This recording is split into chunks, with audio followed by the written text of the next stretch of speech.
Bonjour, je m'appelle Jeanne d'Arc Lavoie du regroupement des jardiniers écologiques de la péninsule acadienne.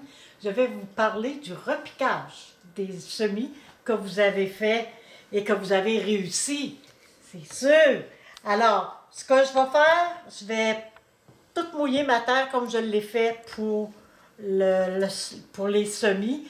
Là, vous allez prendre la terre, je l'ai ici en gros, là, hydro-rétenteur biologique. C'est tous les terreaux d'empotage. Là, on va parler de empotage.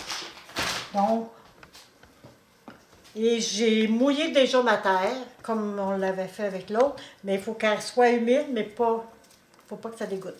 Et je vais rajouter aussi encore un peu plus, parce que j'ai plus de terre, là. Je vais rajouter, et si vous vous rappelez bien, la vermiculite va retenir l'eau et la perlite va aérer votre sol. C'est pas tout le monde qui en rajoute, mais comme j'ai des belles semis, je vois pas pourquoi que j'arrêterais ce procédé. La terre reste souple, elle n'est pas dure. Puis ne prenez pas de la terre dans votre jardin pour faire ça parce que vous allez vous ramasser avec des insectes dans la maison, des araignées, et c'est moins intéressant à ce moment-là.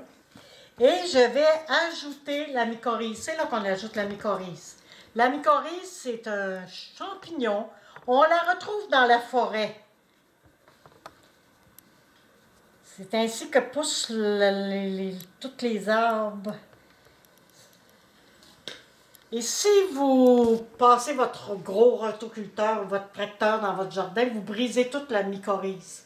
Généralement, si vous touchez juste les 3 premiers pouces de votre sol, la mycorhize va rester dans votre sol et va aider à l'enracinement. La mycorhize, ce qu'elle va faire, elle va prendre les sucres de vos racines, de vos plantes, et elle va donner des nutriments à votre semence. Alors, j'en mets à peu près un quart de tasse pour tout ça. Alors, je suis prêt à les mettre dans mes plats.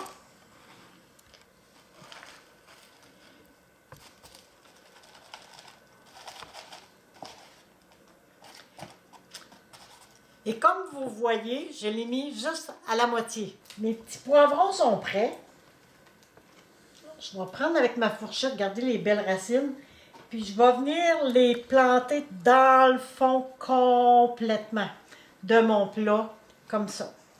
Je vais rajouter un petit peu de terre tout le tour. Regardez, ça va être dans le fond. Puis à mesure qu'ils vont pousser, je vais rajouter de la terre. Ceux-là sont prêts. Regardez, je vais prendre le plat. Je vais mettre mon plant dedans, puis je suis sûre qu'il est bien enraciné. Regardez les belles racines. Donc, je vais vider ça. Puis là, je vais le remplir jusqu'en haut pour que les racines puissent aller. Puis vous n'ayez pas peur de vraiment coller votre terreau à la racine. Et là, vous pouvez le remplir, celui-là. Et les racines vont se rendre jusqu'en haut. C'est ça la différence entre les deux. Moi, là, je vais attendre parce que celui-là, il était parti avant. Celui-là vient d'être parti. Ça fait à peu près, je vais vous dire la date qui a été parti. Il a été parti le 24. Celui-là, il était parti le 24 décembre. Donc, ça fait 2 mois. Alors, il est rendu comme ça. Après 8 semaines, il est prêt à mettre dans le jardin aussi. Alors, on a transplanté. C'est la même chose avec les tomates. Lorsque la tomate elle a ses 2 tiges, ses 2 cotylédons, puis qu'elle commence ses autres feuilles, vous pouvez la transplanter comme ça. Et plus elle va monter, vous allez rajouter de la terre pour que ses racines se fassent. On va faire la laitue. Je vais vous faire la laitue. La laitue, c'est fragile. On ira voir tantôt les laitues que je fais à l'année. On va prendre les plus beaux. Ils sont tous beaux, là. On va garder ça, les belles racines. Ça, j'en fais aux 2 semaines de ça. Mais quand vous faites votre laitue, Il faut vraiment garder, c'est pas plus dur que ça, il ne faut pas que les racines paraissent au-dessus. Puis, il faut vraiment que votre peau soit beaucoup plus creuse si vous voulez avoir votre laitue. On va aller voir tantôt la laitue que je mange durant l'hiver, toute la saison hivernale. Présentement, j'ai préparé d'avance des plants. Regardez ce plant de tomates qu'il est rendu à la hauteur. Je pourrais même en ajouter encore, mais rendu là, c'est le plant idéal pour placer au jardin.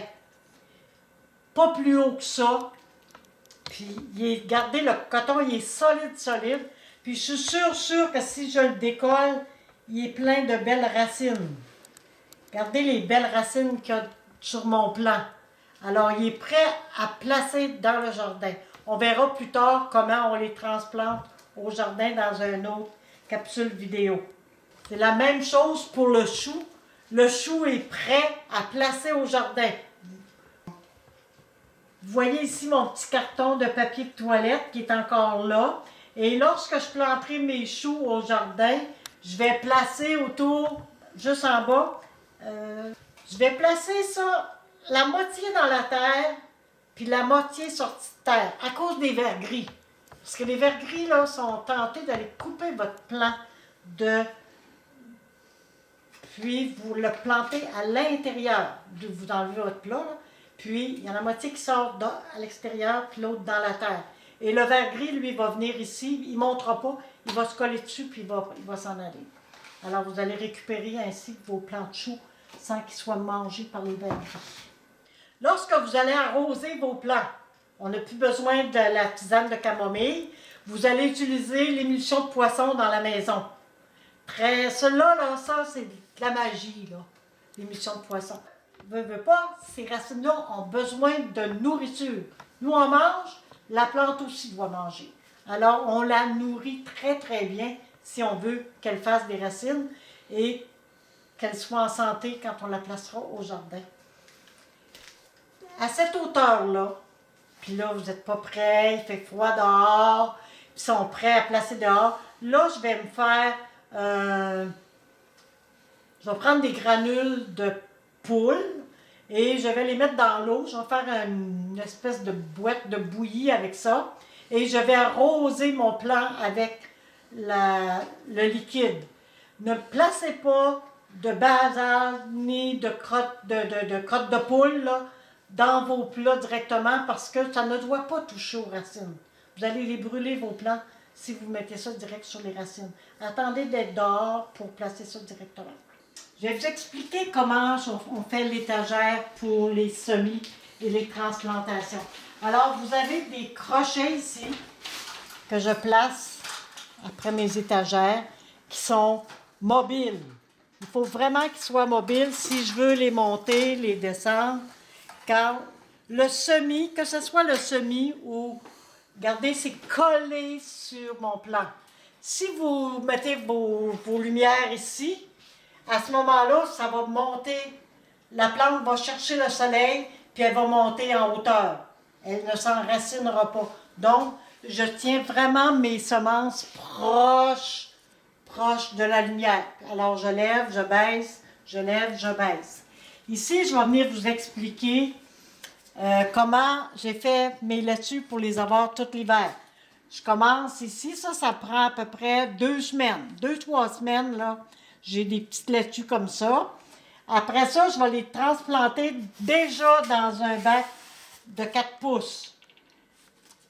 Puis, je les laisse pousser il y a encore 3 semaines, ceux-là.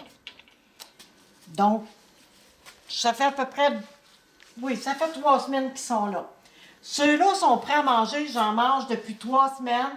J'aurais regardé les belles feuilles qu'on retrouve sur mon plant. C'est vraiment, là, des... J'en mange, ça fait 3 semaines. Dès que... Regardez ces belles feuilles. Elles sont croustillantes. Et après ça, je vais tomber sur ceux-là. Je vais mettre ceux-là dans ça. Et je fais toujours une rotation. La seule chose, il ne faut pas que j'oublie d'en repartir presque cette semaine. Il va falloir que je reparte de la laitue. Et c'est comme ça que je travaille. Puis regardez, la laitue, elle touche presque Donc, je la garde vivante en dessous. Alors, je vous souhaite une belle transplantation et un bon jardinage. Merci, bonjour.